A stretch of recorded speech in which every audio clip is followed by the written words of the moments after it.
Discover luxury living at Blue Ocean Apartments. Our apartments blend modern design with ultimate comfort. Experience unparalleled lifestyle and investment opportunities. வணக்கம் நண்பர்களே. தற்பொழுது ஒரு பிரச்சனை இலங்கையில் ஓடிக்கொண்டிருக்கிறது. யூடியூபர்ஸ் ஊடகவியலாளர்களா என்கின்ற ஒரு மிகப்பெரிய கேள்வி ஒன்று எழுந்த வண்ணம் இருக்கிறது. இன்று முழுவதும் இதுதான் மிகப்பெரிய பிரச்சனையாக இருக்கிறது.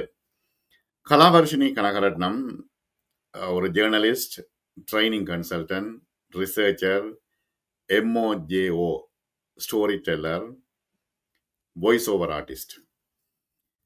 இவ இலங்கையிலே பிரபலமான ஒரு ஜேர்னலிஸ்ட். ஒரு முக்கியமான ஒரு ஜேர்னலிஸ்ட். இப்பொழுது ஃப்ரீலான்சராக இருக்கின்றார்.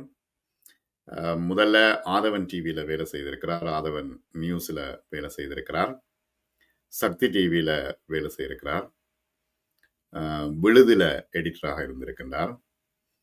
இப்படி பல வேலைகளை செய்த கலாவர்ஷினி கனகரட்னம் ஒரு ஃபேஸ்புக் போஸ்ட் போட்டிருந்தார், யூடியூபர்ஸ் ஊடகவியலாளர்களா எனும் தலைப்பில். அதை முதலில் பார்ப்போம்.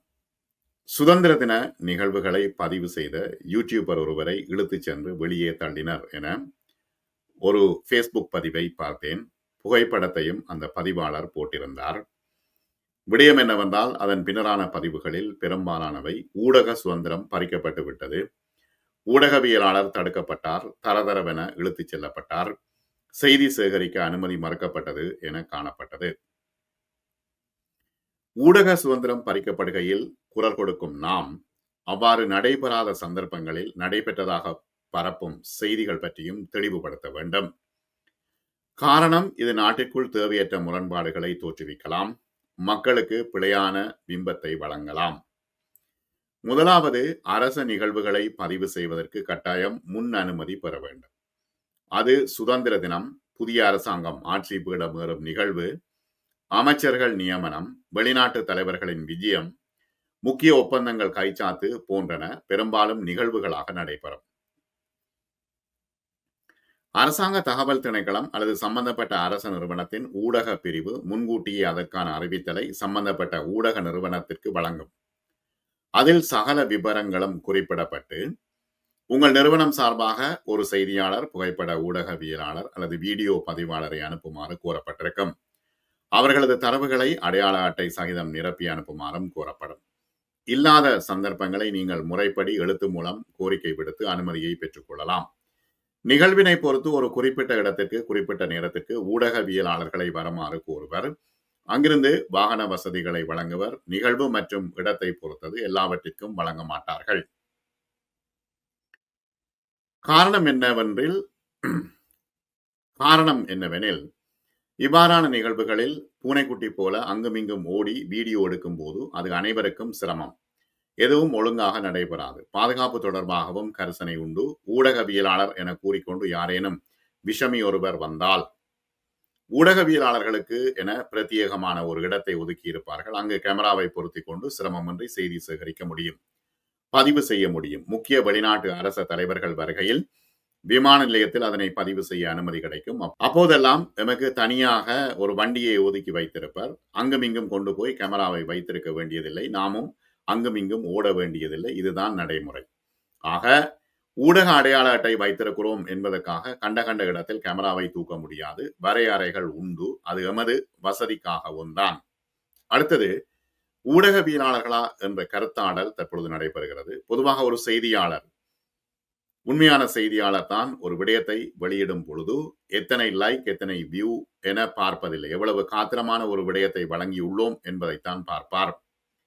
செய்தி அல்லது ஒரு செய்தி கதை என்பது ஒரு கட்டிடம் போன்றது. அதனை படிப்படியாக கட்டியெழுப்பி வெளிப்படுத்த வேண்டும். ஒரு காத்திரமான கதைக்கு பல்வேறு மூலங்கள், எடுகோள்கள், நிபுணர் கருத்துக்கள், கண்டுபிடிப்புகள், அதனை முன்வைக்கும் விதம், வார்த்தை பிரயோகம், அடுத்து பல ப்ரோசஸ்கள் இருக்கின்றன. நான் ஏஐ ஊடகவியலாளர்களை இங்கே குறிப்பிடவில்லை என்று அவர் தெரிவிக்கிறார். ஒரு செய்தியை வெளியிடும் பொழுது இதனால் சமூகத்தில் எதிர்மறை தாக்கம் ஏற்படுமா, குழப்பங்கள் ஏற்படுமா என்றெல்லாம் சிந்திக்க வேண்டும். அதனை வரையறுக்கும் ஒழுக்க நெறிமுறையை கையாள வேண்டும். ஆனால் சமூக ஊடகங்களில் தகவல்கள் வெளியிடுவோர் அல்லது தகவல் உருவாக்குனர்களுக்கு அது இல்லை. அவர்களுக்கு சுய ஒழுங்குபடுத்தல், செல்ஃப் ரெகுலேஷன் அவசியம். ஆனால் அவர்களுடைய எதிர்பார்ப்பு பெரும்பாலும் லைக், வியூ, பணம், மணி மேக்கிங் ப்ராசஸ் அவ்வாறு இல்லை என சிலர் சொல்லலாம். ஆனால் பெரும்பாலும் அதுதான் உண்மை. அடுத்தது, ஊடகங்களில் வேலை செய்தவர்கள் அல்லது வேலை செய்வோர் ஊடகவியலாளர்களா, இல்லை ஊடகவியலாளர் செய்தியுடன் தொடர்புடையவர், ஊடகத்தில் செய்தி மட்டும் பணியல்ல, அந்தந்த ஊடக வகையை பொறுத்து பணிகளும் மாறுபடும். வைத்தியசாலையில் பணியாற்றும் அனைவரும் வைத்தியர்கள் இல்லைத்தானே, அது போலத்தான்.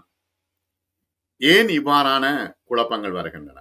எமது நாட்டில் ஊடகத்துறை முறையாக ஒழுங்குபடுத்தப்படாமையே இதற்கு காரணம். அதனால் முறையான ஆட்சேர்ப்பு இடம்பெறாமல் சமூக ஊடகங்களில் பிரபலமானோர் அல்லது வீடியோ போடுவோரை தேடிப்பிடித்து ஊடகவியலாளர்களாக பணிக்கமர்த்தும் செயல்பாட்டினை சில பெரிய ஊடக நிறுவனங்களும் செய்கின்றன. அதனால் உண்மையான ஊடகவியலாளர்களின் பெயரும் கெட்டுப்போய் விடுகிறது. இதுதான் ஊடகவியலா என்ற ஒரு பிம்பத்தை சமூக மட்டத்தில் ஏற்படுத்தி விடுகிறது. ஊடகம் என்றால் காணப்பட்ட மதிப்பும் மரியாதையும் கணிசமான அளவு இப்போது குறைந்து போய்விட்டது என்றே கருதுகின்றேன் என்று கலவர்ஷினி கனகரட்னம் சொல்கின்றார். ஒரு உதாரணம், ஈஸ்டர் தாக்குதலின் போது 2 நாட்கள் வெளியே வர முடியாமல் செய்தி அறைக்குள் முடங்கியிருந்த நாம் 2ஆம் நாள் இரவு வெளியேறுகையில் பம்பலப்பட்டி போலீசார் தடுத்து நிறுத்தினர். விசாரிக்கும் போது நாம் ஊடகவியலாளர் என என்னுடன் இருந்த யாரோ கூறிவிட்டார். ஊடகவியலாளர் என்றால் குண்டு வெடிக்காதா, நடங்களா ஸ்டேஷனுக்கு என அள்ளிக்கொண்டு போய்விட்டார்கள். அப்போது ஊடக அடக்குமுறை அல்லது ஊடகவியலாளர்களை தடுத்து விட்டனர் என்று செய்தி போட முடியுமா? அது எமது பாதுகாப்புக்குத்தான் என்பதை நாம் உணர வேண்டும் என்று கலாவர்ஷினி கனகரட்னம் இலங்கையில் ஊடகவியலாளர் மற்றும் பயிற்சி வழங்குனர் இவ்வாறு தெரிவித்திருக்கின்றார். ஆகவே இது ஒரு முக்கியமான ஒரு பேசு பொருளாக தற்பொழுது இலங்கையில் இடம்பெற்றுக் கொண்டிருக்கிறது. சரி, இப்பொழுது கஜன் விளாக்ஸ்ல இவ்வாறு ஒரு வீடியோ இன்று காலையில் நான் பார்த்தேன்.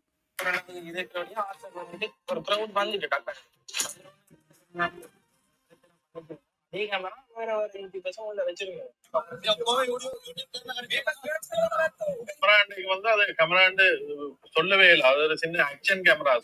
2 டிரைவர் என்ன பிடிச்சிட்டாங்க. சந்திரன் மாதிரி ஒரு ஆளுக்கு நிலை கேட்கல. அதுல இருந்தாக்கள் எல்லாம் கூடி அதே ஆர்கியூ பண்ணி சண்டை பிடிக்கிற அளவுக்கு வந்தது. எங்களுக்கு நடக்கல. இந்த மாதிரி சின்ன மீடியாஸோ சின்ன யூடியூபர்ஸுக்கு நடக்க அது விஷயம் மழுங்கடிக்கப்படலாம். அந்த இடத்துல நான் பார்த்த விஷயம் அப்படியே சொல்லியிருக்கேன், அண்ணா பார்த்த விஷயம் அப்படியே சொல்லியிருக்கேன். இது சம்பந்தமா சந்திரன்னா அவருக்கு சேனல்ல போடுவார். அவர்கிட்ட பார்வையில அவருக்கு என்ன நடந்ததுன்னு சொல்லுவார். இப்ப இந்த இடத்துல ஊடகத்தை அடக்கும் அரசு என்று சந்துரு ஒரு முக்கியமான ஒரு வீடியோ போட்டிருக்கின்றார். தன்னிலை விளக்கத்தை அவர் கொடுத்திருக்கின்றார். அரசாங்கம் எப்படி ஊடகத்தை அடக்குகிறது என்று அவர் போட்டிருக்கின்றார். இப்ப ஆர்ஜே சந்துரு என்ன நடந்தது என்று கஜன் விளாக்ஸ் ஒரு வீடியோ போட்டிருக்கிறது. ஆகவே இது உண்மையான விஷயம் என்ன, சந்துரு சொல்கின்ற ஒரு விஷயத்தை நாம் இப்பொழுது பார்ப்போம். போகும்போது எங்களுக்கு எதுவுமே சொல்லப்படல. வீடியோ பண்ணக்கூடாது, வீடியோ பண்ணலாமா இல்லையா எதுவுமே சொல்ல. கேமரா கொண்டு போயாச்சு, கேமரா செக் பண்ணியாச்சு, உள்ளுக்கு போயாச்சு. அதுக்கு பிறகு மீடியா யூனிட்டுக்குள்ள போயிட்டு நாங்க ரெக்கார்ட் பண்ணுவோம், கொஞ்சம் பக்கத்துல இருந்து பண்ணா இன்னும் நல்லா இருக்கும் அப்படின்னு சொல்றதுக்காக மீடியாக்கு ஒதுக்கப்பட்ட அல்லது ஊடகங்களுக்கு ஒதுக்கப்பட்ட பிரதேசத்துக்கு போவோம் அப்படின்னு சொன்னா, நமக்கிட்ட ஒரு விஷயத்தை இன்னொரு விஷயத்தை ஞாபகப்படுத்துறேன். என்ன பொறுத்தவரையில நிறைய பேர் இந்த யூடியூபர் அப்படின்னு கேமரா தூக்கிட்டு எங்க வேணாலும் போகலாம், எங்க வேணாலும் வரலாம்ன்ற மாதிரி நிறைய பேர் கருத்துக்கள்ல பதிவுறது நான் அண்மை காரணமால நிறைய நாளா பார்த்திருக்கேன். என்னை பொறுத்த வரைக்கும் நாங்க ஒரு சோசியல் மீடியா அல்லது யூடியூபரா இருந்தாலும் புன்னிறமா இருந்தாலும் கூட எனக்கு ஒரு தனிப்பட்ட ஒரு ஊடக நிறுவனம் இருக்கு. அத இங்க இந்த வீடியோக்குள்ளேயோ எங்களுடைய வீடியோக்குள்ளேயோ நான் ஒரு நாளும் இந்த இணையதளத்துல செய்தியை பார்வையிடுங்கன்னு சொல்லி நான் விளம்பரப்படுத்துறது இல்லை. என்னோட டிஸ்கிரிப்ஷன்லயோ எதுலயுமே நான் விளம்பரப்படுத்துறது இல்லை. அது என்ன ஊடகம்னு நான் இது வரைக்கும் உங்கள்ட்ட சொன்னது இல்லை, உங்களுக்கும் தெரியாதுன்னு நான் நினைக்கிறேன். ஆனா நீங்க பார்த்து கொண்டிருக்கிற ஒரு ஊடகம் தான். இந்த ஊடகத்துக்கு ஆன பதிவுகள் அரசாங்கத்தால் வழங்கப்பட்ட மீடியா லைசன்ஸ் இருக்கு.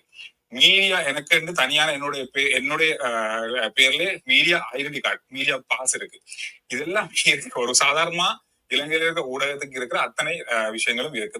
இது எல்லாத்தையும் வைத்துக்கொண்டு நான் பயன்படுத்தி போறல சாதாரணமா போய் வீடியோ பண்ணிட்டு வந்துடுவேன். ஆனா இன்னைக்கு அதை பயன்படுத்தணுன்றதுக்காக காட்டும் போது இல்ல, எந்த தனியார் ஊடகங்களுக்கும் இங்க வீடியோ பண்ண அனுமதி இல்லை, இந்த நிகழ்வு அனுமதி இல்லை வீடியோ பண்ணதுக்குன்னு சொன்னாங்க. பிரசிடென்ட் மீடியாவுக்கு மட்டும்தான், அதாவது ஜனாதிபதி ஊடக பிரிவுக்கு மட்டும்தான் இதுக்கு அனுமதி கொடுத்திருக்காங்க அப்படின்னு சொன்னாங்க. சரி, ஓகே, அதெல்லாம் விட்டுட்டு நாங்க திரும்பவும் போய் சாதாரணமா பண்ணுவோம். நம்ம மக்கள் அதாவது இந்த சுதந்திரத்தை பார்க்க வந்திருக்கிற மக்கள் இருக்க ஏரியாக்குள்ள வந்து பண்ணலாம்னு சொல்லி போகும்போது அங்கேயும் போகும்போது வீடியோ பண்ணக்கூடாது அப்படின்னு சொல்றாங்க. இதுக்கு அனுமதி கொடுக்கல, மீடியாவுக்கும் கொடுக்கலன்றாங்க. அந்த அளவுக்கு என்ன அப்படி நடக்குது அங்க? இது ஒரு சாதாரணமான பொதுவான நிகழ்வு. இது ஒரு பொதுவான பப்ளிக் வரணும் அப்படின்னு சொல்லி அழைக்கப்பட்ட அதிகமான மக்கள் இங்க வந்து பார்க்கணும்னு சொல்லி அழைக்கப்பட்ட ஒரு சுதந்திர தின நிகழ்வு. அரசாங்கத்தினுடைய ஒரு புது வழியில நடக்கிற ஒரு அரச மாளிகையிலயோ இல்ல அரசாங்கத்துக்கு சொந்தமான ஒரு கட்டிடத்துக்குள்ளயோ இது நடக்கல. பொதுவா ஒரு மைதானத்துக்குள்ள நடக்கிற ஒரு நிகழ்வுல யாருமே கேமரா கொண்டு போகணும்னு சொன்னா அது எந்த அளவுக்கு இருக்கும் அப்படின்னு எனக்கு தெரியாது. ஆனா அதிகமான வெளிநாட்டவர்களோ அல்லது நம்மளோட மக்கள் எல்லாருமே கேமரா கொண்டு போயிருக்காங்க.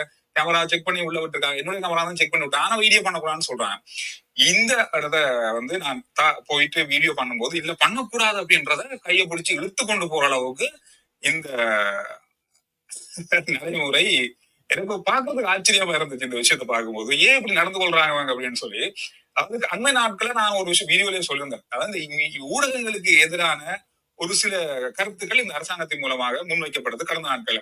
ஊடகம் அப்படின்றது ஒரு சுதந்திரமா இயங்கக்கூடிய ஒரு ஊடகம். பொதுவா அவங்க அரசாங்க சரி, இது வந்து சந்துருவினுடைய வாக்குமூலம். இப்ப சந்துருவை பொறுத்தளவில் மிகவும் கஷ்டப்பட்டு செய்திகளை சேகரிக்கின்றார். அவர் ஒரு ஊடக நிறுவனத்தோடு இணைந்து வேலை செய்கின்றார். அது மட்டுமல்ல, தனியாக அவருடைய யூடியூப் சேனல்கள்ல மிக நேர்த்தியாக தன்னுடைய செய்திகளை முன்வைத்திருக்கின்றார். காய்தல் உபத்தல் இன்றி. ஏனெனில் இப்ப நான் 1986 ஆண்டுகள்ல இருந்து ஊடகத்துறையில் இருக்கின்ற காரணத்தினால் பத்திரிகை, ரேடியோ, அதுக்கு பிறகு தொலைக்காட்சி என்று இருக்கின்ற காரணத்தினால் எனக்கு தெரியும் இந்த செய்திகள் திரிவுபடுத்தப்பட்ட செய்தியா அல்லது வியூஸுக்காக செய்கின்ற செய்தியா என்பது பகுத்துணரக்கூடியதாக இருக்கும். ஆகவே சந்துருனுடைய செய்திகளை பார்க்கும் பொழுது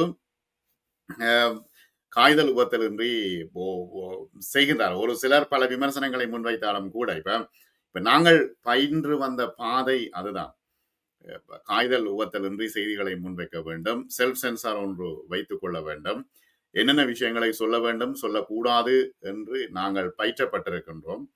ஆகவே இந்த விஷயங்கள் மிக முக்கியமான ஒரு விடயம். ஆகவே சந்துரு பிடித்து தள்ளப்பட்டிருக்கிறார் என்பது ஆச்சரியமான விஷயம். ஆனா கலாவர்ஷினி கனகரட்னம் சொல்வது மிக முக்கியமான ஒரு விஷயம். மிக நீண்ட காலமாக ஊடகத்துறையில் இருக்கின்றோம். ஆகவே ஒரு அரசாங்க விடயங்களுக்கு செய்தி சேகரிக்க போகும் பொழுது முதல்ல எங்களுடைய ஐடென்டி கார்டை கொடுக்க வேண்டும், மீடியா ஐடென்டி கார்டு கொடுக்கணும். அதுக்கு பிறகு நிறுவனங்கள் பதிவு செய்ய வேண்டும், யாரை அனுப்ப வேண்டும் என்று இருக்க வேண்டும். இப்படித்தான் ஒரு முறை தீபம் தொலைக்காட்சியில் நாம் வேலை செய்து கொண்டிருக்கும் பொழுது லக்ஷ்மண் கதிர்காமருடைய வெளிநாட்டு அமைச்சராக இருந்தார். லக்ஷ்மண் கதிர்காமர் அந்த நேரம் மிக உயர் பாதுகாப்பு அடுக்கு வேலிகளை கொண்டவர். லக்ஷ்மண் கதிர்காமர் அவருடைய செய்தியை சேகரிக்க நானும் ஷர்மா என்ற கேமராமேனும் போனா அந்த டைம் லேட் ஆயிட்டுது. நாங்க ஓடி ஓடி ஓடி போறோம். ஓடி போனால் செக்யூரிட்டி அவங்களோட டிவிஷன், செக்யூரிட்டி டிவிஷன் 3-4 அடுக்கு பாதுகாப்பு கிட்ட போய் ஹோட்டல்ல போயிட்டு, நான் நினைக்கிறேன் ஹோட்டல் பேர் மறந்து விட்டது. அப்போ அந்த ஹோட்டல்ல போயிட்டு நாங்கள் எங்களோட மீடியா ஐடென்டி கார்டு எல்லாம் காட்டினோம். அப்போ அவர்கள் பேக்கை திறந்து பார்க்கல. கேமரா, மைக் எல்லாம் பேக்ல இருந்தது, பேட்டரி எல்லாம் பேக்ல இருந்தது. பேக்கை திறந்து கேமராமேன் பேக்கை திறந்து பார்க்கல. ஆனால் நாங்கள் சரி அவர் விடமாட்டேன் என்று சொன்ன உடனே உள்ளுக்கு போக நேரம் இல்லை, நாங்க இப்பொழுது உங்களை அனுமதிக்க முடியாது செய்தி சேகரிப்பதற்கு என்று சொன்னவுடன் நாங்கள் ஓடி வந்து 3 வீலரை மறிச்சு ஏறுறதுக்காக ஓடி வந்தோம். ஓடி வரைக்குள்ள பின்னால 2 செக்யூரிட்டி ஓடி வந்தார்கள். ஓடி வந்து 3 வீலரை மறைச்சாச்சு. 3 வீலர் பின் சீட்ல பேக்கை வச்சாச்சு. வச்ச உடனே அவர் வந்தார். வந்து பேக்கெல்லாம் திறந்து பார்த்தார். உடனே எல்லா நேரமும் சந்தேக கண் கொண்டு தானே பாருங்க. இதுக்கு இத்தனைக்கும் ஏற்கனவே நாங்கள் ரிஜிஸ்டர் பண்ணித்தான் அந்த கவரேஜுக்கு போயிருந்தோம். எல்லாம் திறந்து பார்த்தார். திரும்ப ஐடென்டி கார்டை பார்த்தார். சரி போங்கன்னு விட்டுட்டார். ஒண்ணுமே இல்லையே, அவர் ஒரு வயசாளி, நான் ஒரு அப்பாவி, விட்டுட்டார். ஆனால் இப்ப என்ன பிரச்சனைன்னா, இப்ப கலாவர்ஷினி சொல்வது போல இந்த பதிவுகள் முக்கியம். அடுத்தது இப்ப சந்துரு சொல்ற விஷயம் என்னன்னா, தன்னோட மீடியா கார்டெல்லாம் இருக்குது, ஆனா தான் போன நேரம் என்னை கையில பிடிச்சு தரதரம் இழுத்து வெளியே விட்டு விட்டார்கள். இன்னும் ஒரு யூடியூபரும் அந்த விஷயத்தை தான் சொல்கின்றார். ஆனால் இப்ப செய்திகள் ஃபேஸ்புக், யூடியூப் தளங்கள்ல தான் இப்பொழுது செய்திகளை எல்லோரும் பார்த்து கொண்டிருக்கின்றார்கள். இப்ப டிவியை மூடி வைத்து விட்டு செய்திகள் யூடியூப், ஃபேஸ்புக் தளங்களில் தான் இப்பொழுது போய்கொண்டிருக்கு. அது கிட்டத்தட்ட 50% நேர்மையான ஊடகவியலாளர்கள் தங்களுடைய செய்திகளை தந்து கொண்டிருக்கின்றார்கள். 50% பொய் புரட்டுகளோடு இந்த ஊடக செய்திகள் அல்லது யூடியூப் செய்திகளை போட்டுக் கொண்டிருக்கின்றார்கள். ஆகவே எல்லார் மீதும் பொதுவாக ஒரு குற்றத்தை தூக்கி வைக்க முடியாது.